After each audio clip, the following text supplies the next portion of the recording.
Okay. Hello, Drew Gerber here, and I am with my dear friend, Elyse Hope Killoran. How are you, Elyse? I am riding the wave like everyone else. That is how I am.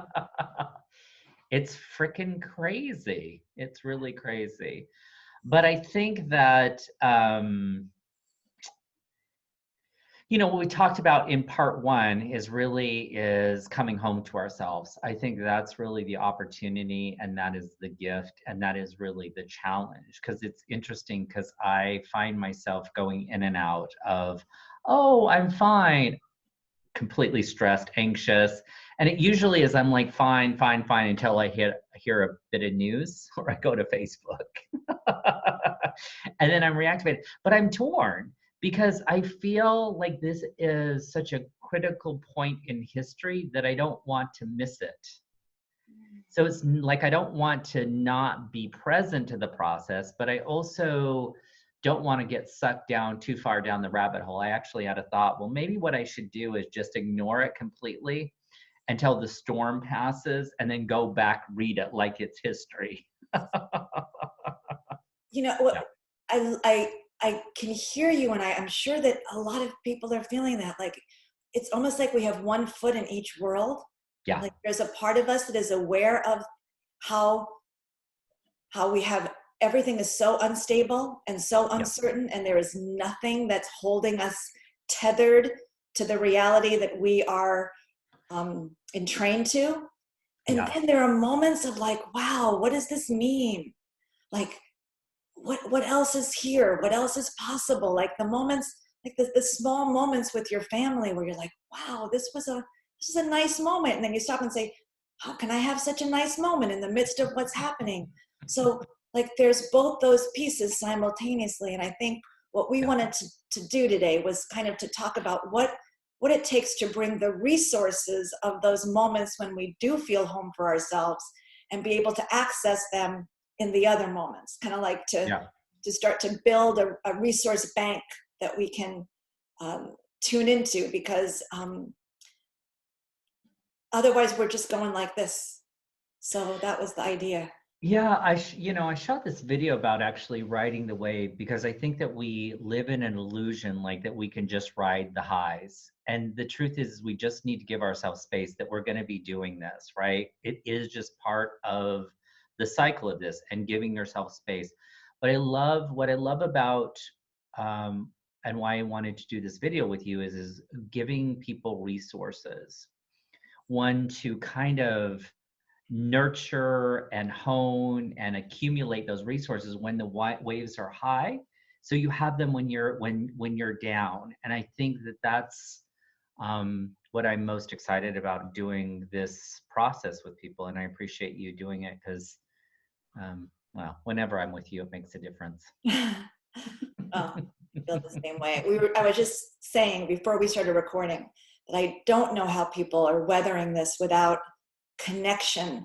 And so I just treasure our connection, and I treasure the giving and receiving, that we have honed over all this time. Yeah. And that when one of us is in a home for ourselves place and the other isn't, we like extend that sense of home to the other. We can co-regulate one another. And that's the idea. I mean, it's not just, if someone does this self-resourcing process that we're about to do, it's not just that you're going to have more energy for you, but that's going to make it possible for you to stay in connection to yourself when interacting with other people and be a Mm. regulatory force for them. Yeah. And I just think that's the greatest gift we can give to ourselves and everyone else now, is to find that we actually have greater resources. And if every time we do this little process, you feel like you have 5% more resources than you did when you started, that's huge. Because 5% more than 5% more, oh, you're freezing. I don't know how this records when we're freezing. It might be, Drew, that we're not going to be able to do this way, and I'm going to And have actually, to, I was just sharing with you, froze for a minute, but I was just sharing, yeah. my LinkedIn account. a woman named Allison actually asked me, she's a teacher, and she was like, how do I actually stay home for, for my students? And I think that what you just said is really brilliant, because it's not only providing resources for us to bring us home, but when we do that, it actually makes a difference for everybody in our lives. Yes. Yeah. And I think the exponential, I was looking at the exponential story of the virus. Yeah. If you infect 3 people and they infect 3 people, it goes like this. Well, the same thing about resourcing. If you resource yourself 5%, 10% more, then so that's what we have to focus on, because we can't change what's happening. In fact, let me jump to my slides. You did slides. Wow, We got slides. Woo! I did slides because I don't know if I'm going to be able to not freeze. So at least we will have slides in case I do freeze. But also I did slides because I want people to be able to do this more than just now. Like, I don't just need it now. Can you see my slide? I can. It's beautiful. Okay. I love the hummingbird. So people don't need to do this once. If it works for you, then I want you to be able to do it over and over, and I want you to be able to do it with additional resources than the one we're doing today. So now, even if I freeze, people can download the slides and they can kind of take them through it themselves. Does that make sense? All right. It makes complete sense. Yes, we're just rolling with the wave, right? Yes, because like any old rules about perfection or knowing or controlling, bankrupt, like not useful. So we're in a time of imperfection and improvising and no showering. I haven't even showered yet today. By the baseball cap. See, that's what's so marvelous, is that you can still show up for this. I know. Thank God it's not smell-o-vision. Just saying. Okay. All right. Are you ready to play? I am. I'm excited. Okay. All right. So, and as I said, I'm going to put these slides up at selfresourcing.com. So if anybody if we get all jittery somewhere in there, we can just do that. Okay. So this hummingbird image, do you remember when my son Brett made a hummingbird logo for me? I do. 2017. It was just a black hummingbird with different color, like white or black rings. But I just knew it was important because to me, it talks about the fact that a hummingbird can fly forwards, backwards, upside down even. It can, it can keep itself stable no matter what's happening around it. So that's what we need to do. We need to be able to stay stable no matter what's happening around ourselves. So I think it works. Okay, so first caveat, this demonstration does not connote medical, psychological, or therapeutic advice. It's really always important to say that. And if you have significant trauma, I am not suggesting that this is going to process significant trauma the way that we're doing it today. It is possible to use all of these tools.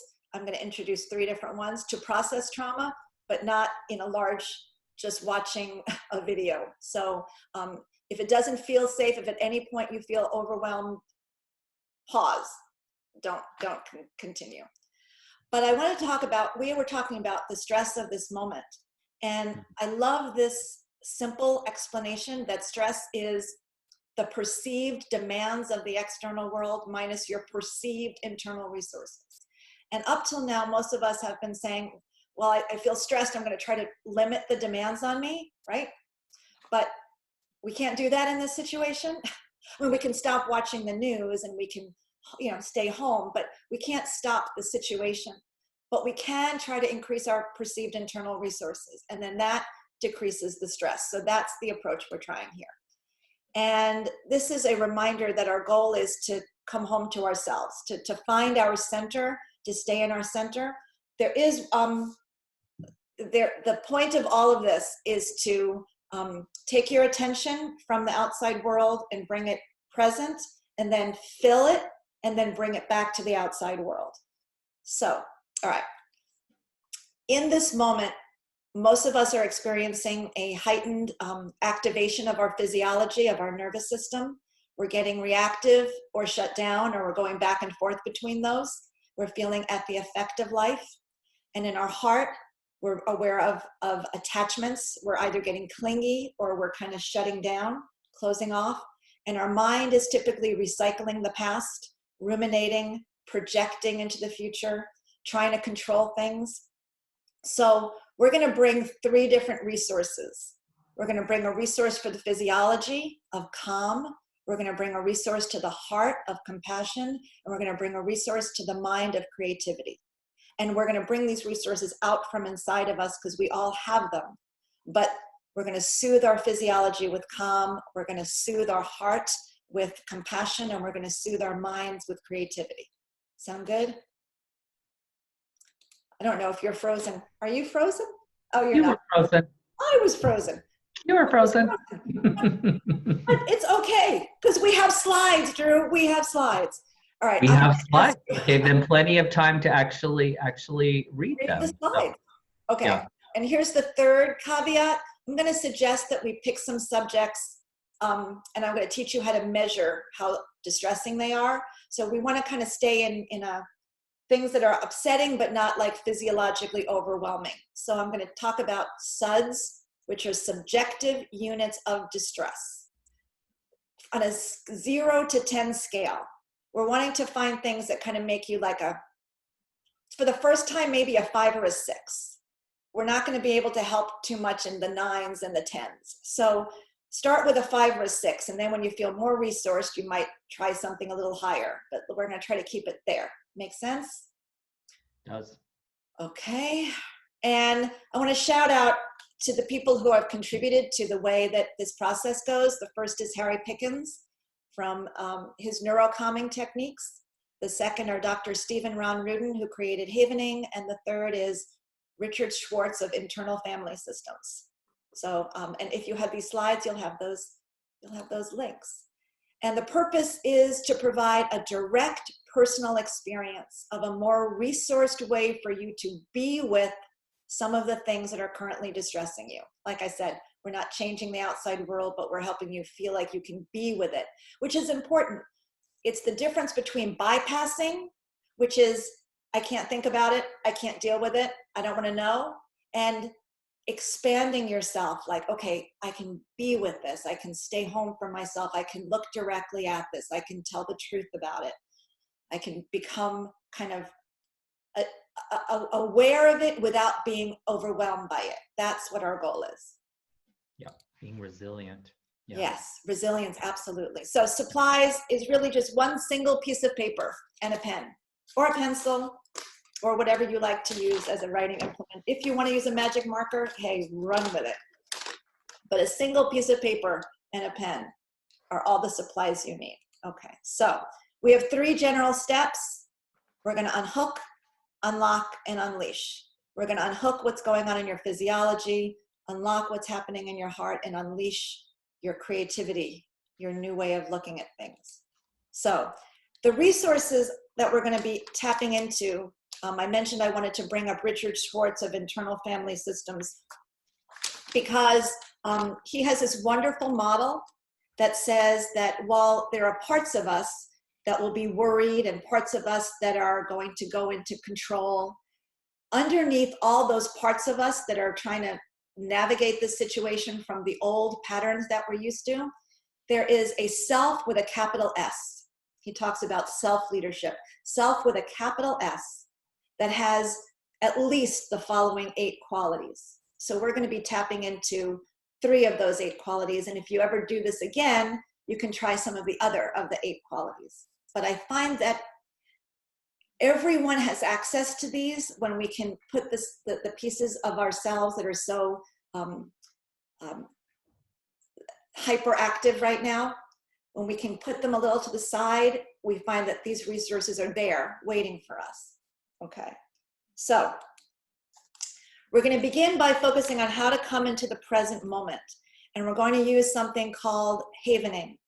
Dr. Ron Rudin came up with it, and Dr. Steve and Ron Rudin have created a whole training program for havening. But of all the things I've studied, havening is a really great, fast way to shift what's happening in your nervous system, because it creates a certain kind of wave form in your brain that creates a message to the body to calm.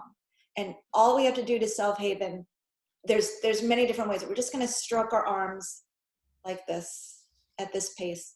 You know, it looks like, how could that possibly make a difference? But it does. So we're going to be using self-havening. So why don't you join me, Drew? And just, can I do a different version? You can do a different version. I was going to say, we can do this, we can do our hands. I know that you prefer the hands. Yeah.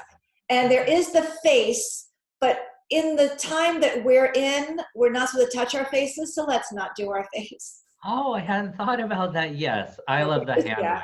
Yeah, I mean, it's actually the most soothing for some people is the stroking of the face, but it's not appropriate now. So the stroking this way, and if you get bored, join Drew in the stroking of the hands, the palms of the hands. And what we're doing is we're activating delta waves, but we're also activating oxytocin, because this is a very soothing behavior. And it just sends messages to your whole body, especially your amygdala. I mean, we can use this, you know, you and I have done some sessions where we do this in a therapeutic sense to actually rewire the amygdala to change trauma encoding. But we're just doing it now to create some soothing and to bring you into the present moment. I just want you to just pay attention to the feeling you have as you're doing this. And how you might feel like just breathing differently. You might feel like just taking some deep breaths. You might even feel like yawning, which is such a good way to relax your body. Yeah, there you go. Yeah. So we're just trying to come into the present moment. We're just bringing some calm. We're giving ourselves access to the resource of calm. And we're soothing our nervous systems. So what do you notice, Drew? I noticed that my breathing has shifted. And yeah, openness. Yeah, openness. Like I've, open, calm. Yeah. Everything's going to be okay. Are you feeling more present? Yeah. More in the present moment? Yeah, your mind stops racing as much when you're doing this. Yeah. And so you have access to a calmer mind and a more resilient system. All right, so now that we've done this a little bit, let's take our piece of paper out and we're going to do a little mind map. Harry Pickens taught me this is a great way to work with large groups of people. So I want you to just take your piece of paper, I want you to fold it in half.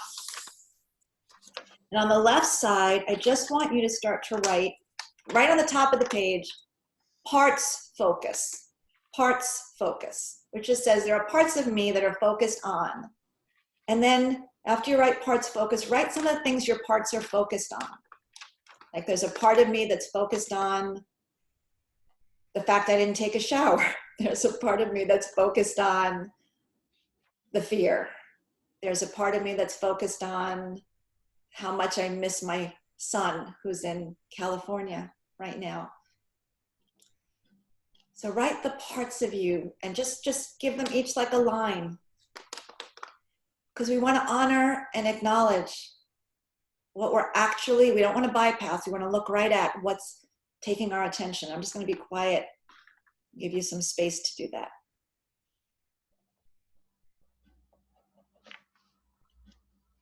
I'm going to keep havening just on behalf of everyone.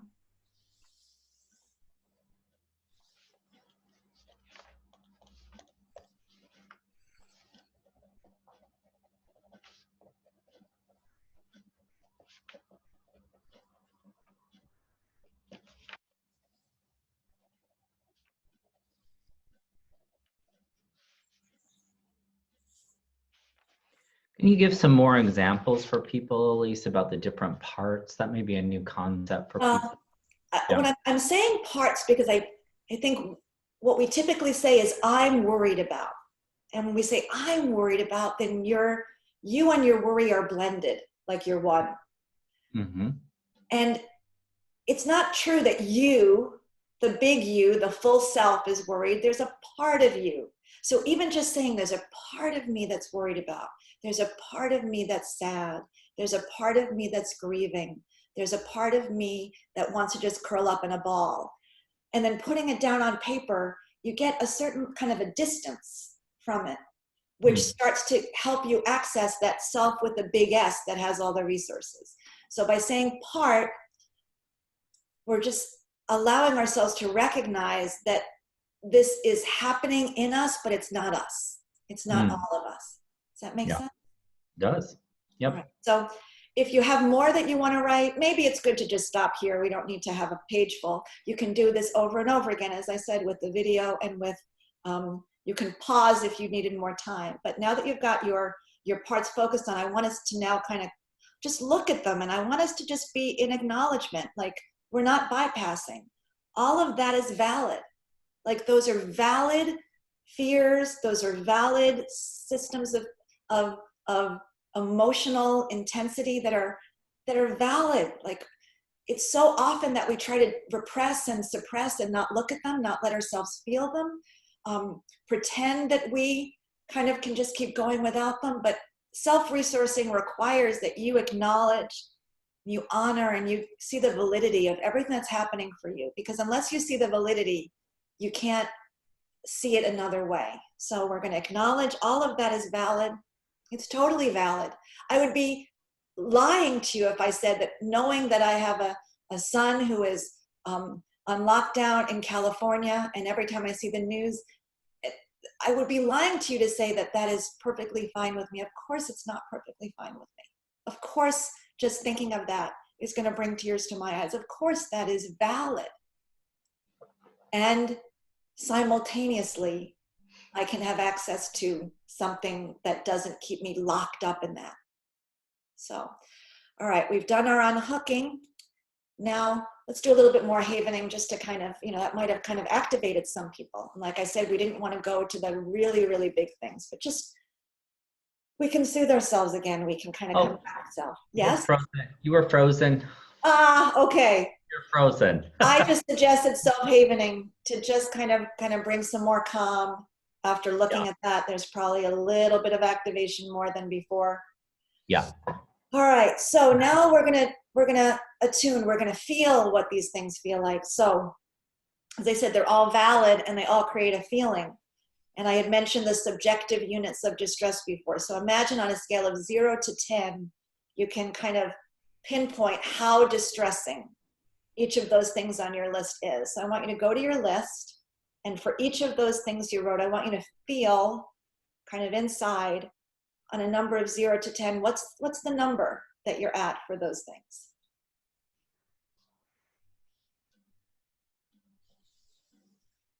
And that you can guess. This is not a precise science, and obviously no one is going to check your math. You're just wanting to see what's alive for you. I have to move your picture because as I look at you, I'm moving off to the side, and I can just do this, and I was looking right at you. So how is that? Can you do that? Can you find those numbers? Is that kind of accessible? Okay. All right. So that's where we're starting. Now, and if you haven't finished that, put us on pause, finish that, come back. Now we're going to take our piece of paper and we're going to fold it in half. I'm going to fold it in half again. And on one of those sides, you're going to write resources and self, or myself has access to resources.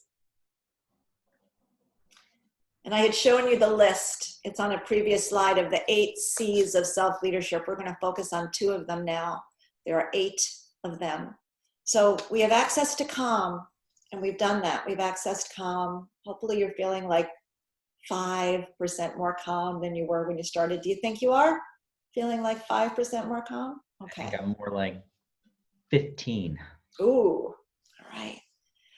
So another resource that's really, really powerful is compassion. And I want us to give ourselves compassion right now because, gosh, we deserve it. Like this is, we really deserve to be kind to ourselves now and to give ourselves more attention to be more gentle to ourselves, and to give ourselves kind of more atta-girls, atta-boys, like, look what you're doing, look what you're living through. Yeah. If some of us were going through this while others of us weren't, you'd want the people who weren't going through this to kind of say, wow, that's crazy, but we're all going through it. But we all can see that there's people who are suffering even more than we are. But imagine now just like what you need to just give yourself some compassion. You need to give yourself some kindness, some gentleness, and compassion is a really powerful resource. Another one of these, we can talk about like what it actually does in your brain. Like we know from neuroscience what compassion does in your brain, but just, I deserve more attention. I deserve more kindness. I deserve to be soothed. I deserve to make myself a priority. I deserve more care. I deserve more love. I deserve more appreciation. Can you give yourself a little appreciation, Drew? Can you tell me, what can you appreciate yourself for in the last 24 hours? What have you done that's been kind to you?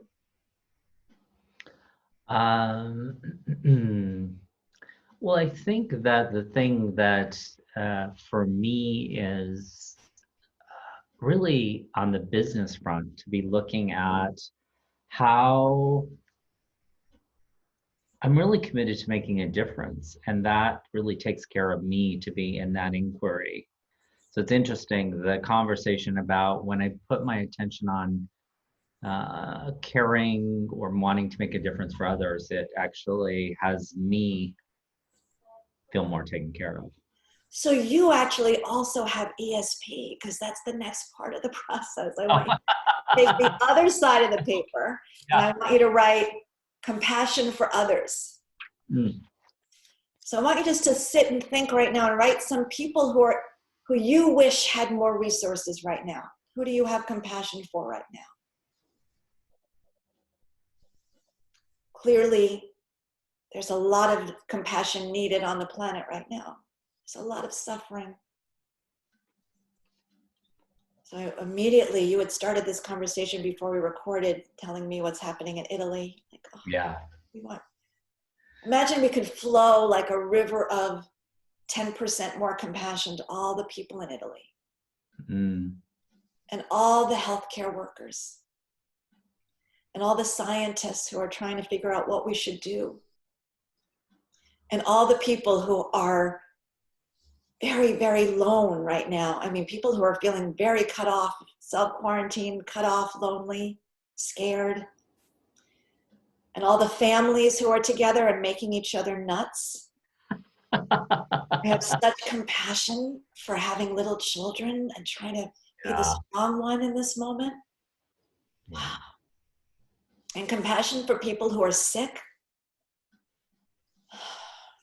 And compassion for the people, you have mentioned businesses, compassion for the people who are struggling financially because the impact of this on their own personal economy, and people who are running companies who are trying to figure out, how do we keep paying our employees and how do we project into the future? I mean, there's a lot of people to be compassionate for, but while you're thinking of how compassionate you feel toward them, what's happening in your body?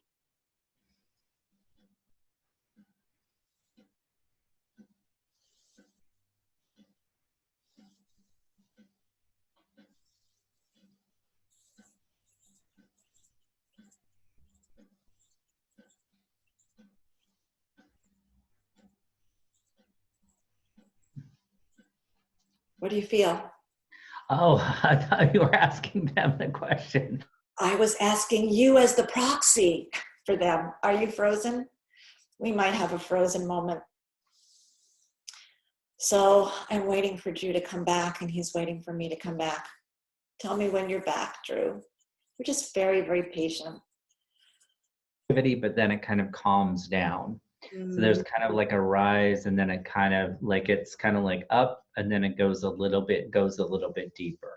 Yeah. So it's almost like you feel the reactivity, and then once you feel it, it's kind of like what's behind that is more calm, more relaxed, more home for myself. I love that. I love Yeah. that. All right, now if you want to take your piece of paper and kind of open it, just want you to, we can just do this really simply, just anywhere on that side, just kind of say what you want to tell yourself. Like you said, you feel a little bit more resourceful now. So from this moment, if you were going to like write down a message from your resourced self that you can look at when you're feeling scared and unresourced, what do you want to tell yourself right now?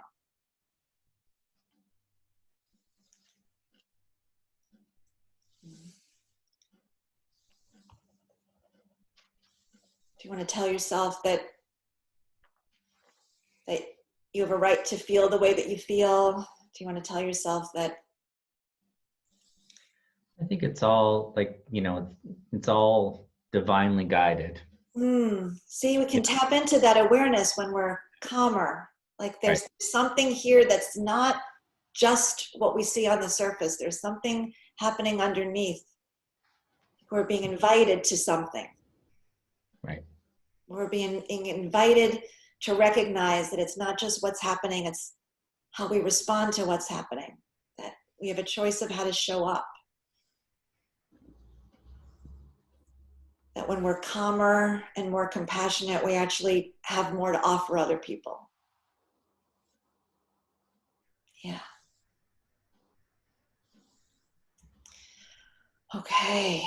And now I want you to just imagine now sending that message with the same feeling, the same consciousness to some of the people who are suffering. Just imagine, what if you could actually kind of just do a Vulcan mind meld and they could feel this little bit of lighter that you're feeling, the sense that there's some divine presence even in the midst of all this, like offering yourself as kind of a conduit or a bridge. How does that make you feel? It feels good, but I just had like that visual of them actually be able to take a breath. Yeah. Just that, like we talked about, I just visualize them being able to exhale. Yeah. Letting it out. Yeah. Yeah. Okay. A moment of relief. Yeah. So what if every time we did this, the collective got to sigh? Because we are all connected. If we've learned one thing from this, is that no wall is going to stop the fact that we are completely interconnected. Yeah. Yeah. All right. And now I want you to go back to your original piece of paper.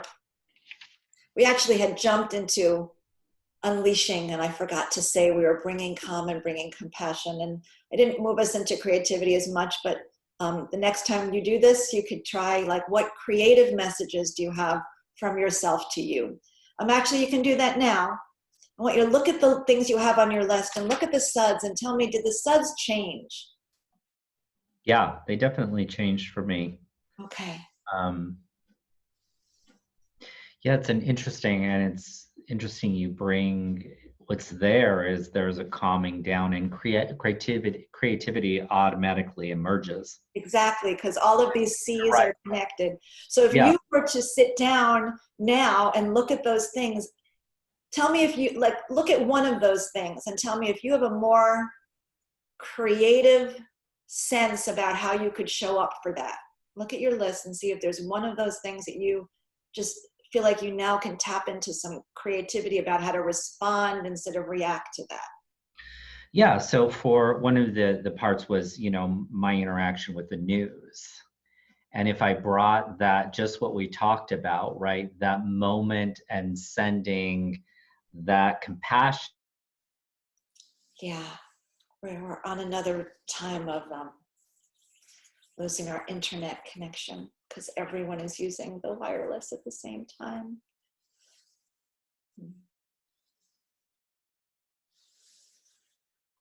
I feel like, with Italy, like the country collectively being able to exhale. Yeah. So the last part of the unleashing is this idea of advocacy, this idea of when we feel more calm and more compassionate and more creative, and the other sees, we'll naturally feel more courageous and more confident. We'll naturally feel more curious about what else is possible. We'll naturally feel more clear about what our next steps can be. And then we can be a greater source of advocacy for ourselves and what we really want to stand for, and for everybody else. That's where the innovative ideas are going to show up in the world, from people who are home for themselves. Yeah, one piece of news that I read, I just love. So there was this 20-year-old who opened up, he's been saving for years to open up a pizzeria, and he opened it up on Tuesday. And I was like, oh, but what he's actually chosen to do is like, he has all the supplies and stuff. So what he's actually doing is he's actually still making pizzas and delivering that to, you know, seniors and shut-ins and everything. So he's just, and I was just like, that's extraordinary. But that's really when, you know, when we're home for ourselves, that's when those bursts of creativity and compassion and advocacy really shows up. And I think that this is really great, because this is a way when we feel reactivated to get into that space, to really look for ourselves. You know, like the pizza guy, what can you do? And it's amazing, you know, the best of humanity is showing up. Exactly. Well, we're seeing the best of humanity and the worst of humanity simultaneously. So the opportunity is to say, you know, I will tell you, I showed the worst sides of myself days ago. I think I mentioned to you, I was a raving lunatic, trying to help my husband understand why it was important that he not go into his office and see clients, and how he needs to do it over telework, and how it was just the loving, compassionate thing. And I activated his parts, okay? Because that's what happens. When we're in a part that has an attachment, and we meet another person, we activate their part.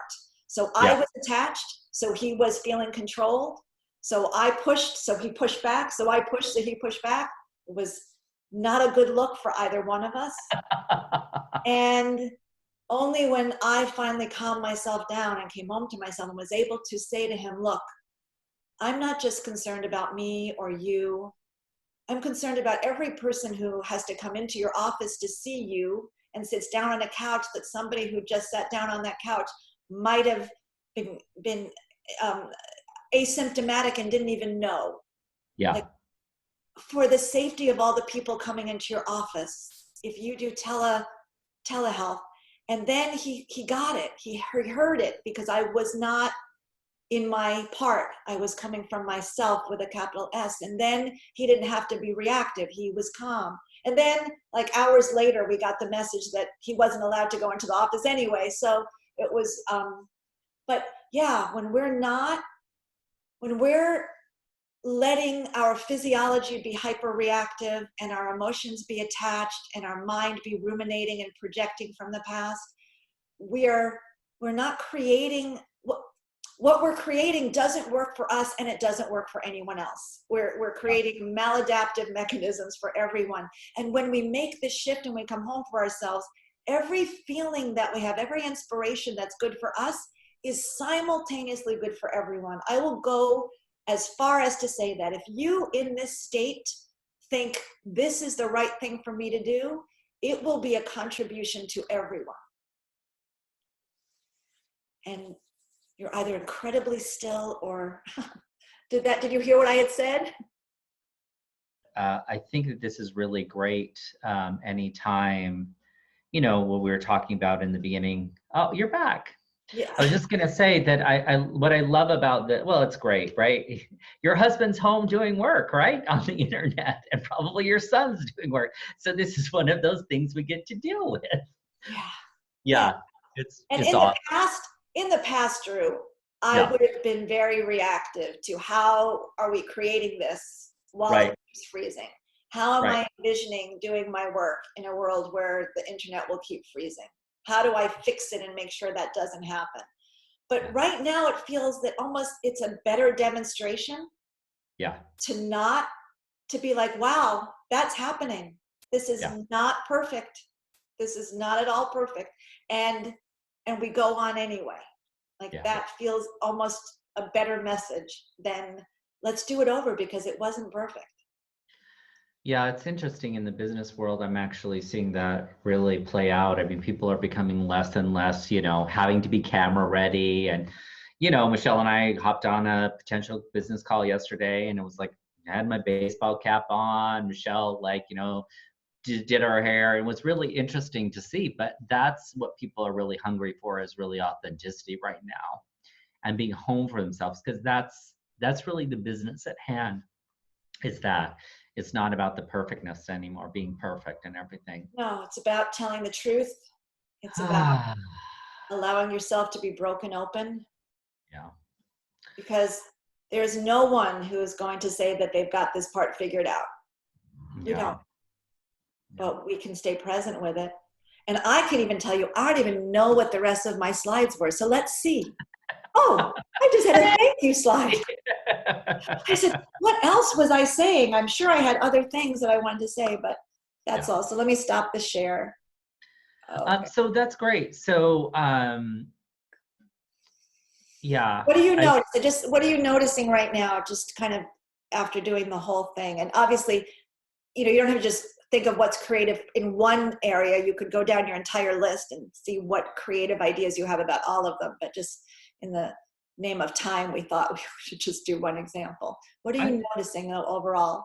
Well, I'm noticing more openness, more possibility, more compassion for myself, and actually, truthfully, a little more fun.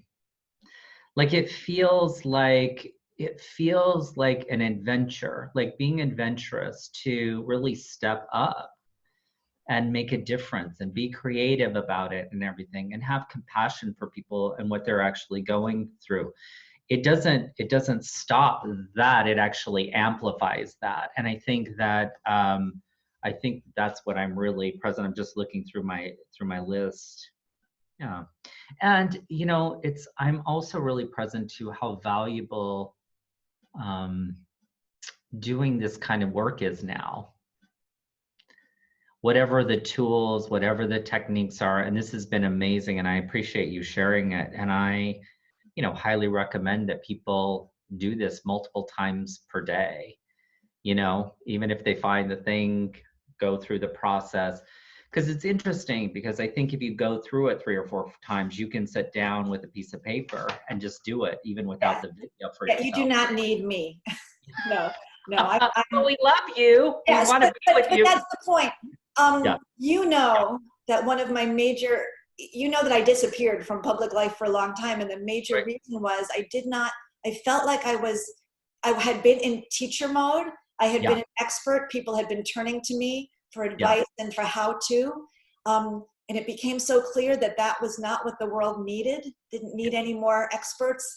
So I was only interested in how do I help people find their own wisdom, their own resources, their own clarity. So like kind of landing now on the idea of being able to help people find their own resources, discover how they have had it inside them all along, just like in the Wizard of Oz. That's all I've wanted. And it's fascinating that everything I've studied, and you've watched me,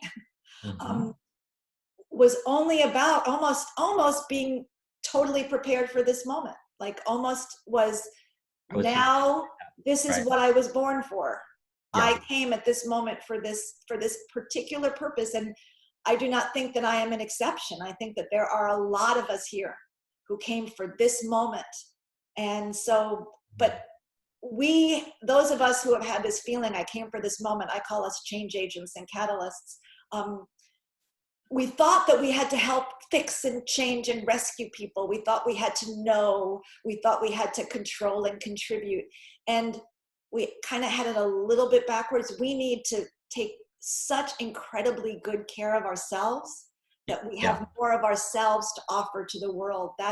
It's a very important pivot. If we're trying to take care of other people from the place of being drained and from the place of trying to know better, we're just going to exhaust ourselves and everybody else. We can't do it that way now. Yeah, I think that model, I think we see how bankrupt that model is. And I think that whatever this new world is, because we are in a new world, the world will never be the same. In this new world, business needs to change, our lives, how we interact with others, how we interact with the planet has all got to change. And it's not from.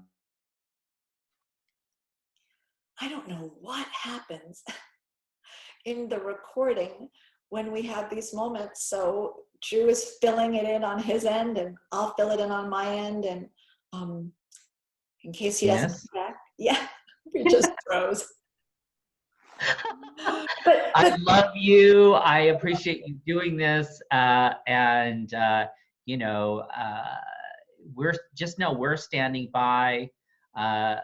Elyse is at selfresourcing.com. can you Wherever see you me? think, huh? I don't know if you see. Oh, you do see me. Okay, go. So Elyse is at selfresourcing.com. You created a new Facebook community. Yes, a Facebook community, self-resourcing. Look up self-resourcing, 2 separate words, and you'll find it. In fact, there's also a link from selfresourcing.com. Yeah, the whole point of that is to just keep providing these kind of resource pieces. So if anyone who's listening wants to provide some resources like this to other people, please let me know, because this is not about someone trying to be everything to everyone. It's about holding hands. We got to hold hands together. We have to bring our gifts together. We've got to share them in like one big pot, like that wonderful story of stone soup. You know that story of stone soup? I do, but share Yes. it. Yeah. Yeah, so people are seemingly starving in this town, and someone comes in and says, I know how to make a soup that will feed everyone in the town. I just need a big pot and a stone. And they think she's crazy, but they give her a big pot and water and a stone. And then she says, and if you have anything to contribute, that would be fine. And someone says, well, I have a carrot. And someone else says, well, I have like this one little piece. So everyone from the community ends up giving one little something, and they end up with a big pot of soup that feeds everybody. And that's what we have to do now. It's like our time to make stone soup. Yeah. All right. So great. If you have any questions or you have a carrot to share, let us know. All right. Thank you, darling. I appreciate it. All right. I will see you tomorrow on our regularly scheduled time. And Okay. bye. Bye.